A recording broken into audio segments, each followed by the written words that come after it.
राज्य विधी सेवा प्राधिकरण यांच्या निर्देशानुसार सन 2025 सालातील पहिल्या राष्ट्रीय लोक अदालत दिनांक 22 मार्च 2025 रोजी सोलापूर जिल्ह्यातील न्यायालयात आयोजित करण्यात आले।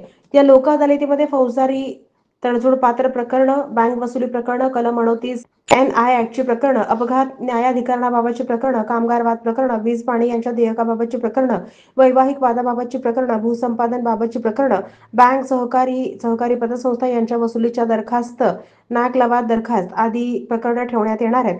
ज्या पक्षकारांना लोक अदालतीमध्ये प्रत्यक्षरित्या सहभागी होता येणार नाहीये, त्यांच्यासाठी आभासी पद्धतीने उपस्थित राहण्याकरिता ऑनलाईन माध्यमांचा वापर केला जाणार आहे। या लोक न्यायालयात ई-चलनाच्या प्रकरणात SMS द्वारा वाहनधारकांच्या मोबाईलवर नोटिसा पाठवल्या जाणार आहेत। नमूद लिंकवर ऑनलाईनद्वारे चलनाची रक्कम भरता येऊ शकते। महाट्रॅफिक या ॲपवर सुद्धा सदर रक्कम भरता येऊ शकते। या व्यतिरिक्त महाराष्ट्रातील कोणत्याही जवळच्या वाहतूक शाखेमध्ये जाऊन सदर रक्कम भरता येऊ शकते। धनादेश न वटलेल्या फौजदारी प्रलंबित प्रकरणांमध्ये धनादेशाची थोडी रक्कम भरून प्रकरण निकाली काढता येणं शक्य होणार आहे।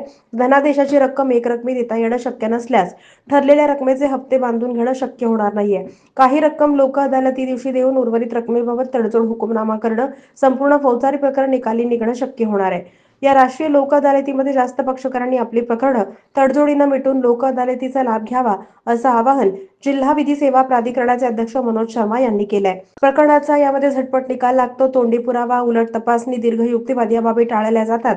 लोक न्यायालयाच्या निवाड्याविरुद्ध अपील नाही, एकाच निर्णयात कोर्टबाजीतून कायमची सुटका होते। लोक न्यायालयातून होणारा निवाडा हा आपसात समजुतीनं होत असल्यानं यात कोणाचा जय होतो ना कोणाची हार। लोक न्यायालयाचा निवाडा दोन्ही पक्षांना समाधान देतो। परस्पर संमतीनं निकाल होत असल्यानं एकमेकातील द्वेष वाढत नाही, कटुता निर्माण होत नाही। न्यायालयाच्या हुकुमनाम्याप्रमाणेच लोक न्यायालयात निवाड्याची अंमलबजावणी न्यायालयामार्फत करता येते। होणारा वेळ आणि पैसा दोघांचीही बचत होते। लोक न्यायालयात निकाली निघणाऱ्या प्रकरणांमध्ये कोर्ट फीची रक्कमही कायद्यानुसार परत घेता येते।